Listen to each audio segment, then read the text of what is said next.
Welcome to another 1 Minute Wednesday, where we try our best to cover one of Desk Director's many features in about a minute.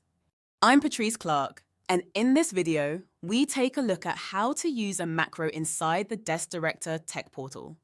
I'll be joined by Ryan Kendrick, who will guide you through the details. Let's get started. Over to you, Ryan. Thank you, Patrice. Hi, I'm Ryan. Thanks for joining me. Let's dive straight in. To start using a macro, open the tech portal and the relevant ticket. Note that macros can be added to both the note and time entry sections of a ticket. We will work in the note area for this example.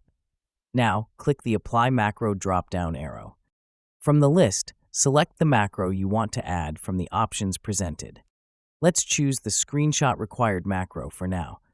Once selected, the macro comment will be inserted into the note section of the ticket. Easy. That's really all there is to it. Back to you, Patrice. That's all for today's 1 Minute Wednesday. As you can see, using macros in the tech portal is as simple as a few clicks. They save technicians time and help maintain uniformity in responses to common questions and requests. Thanks for watching.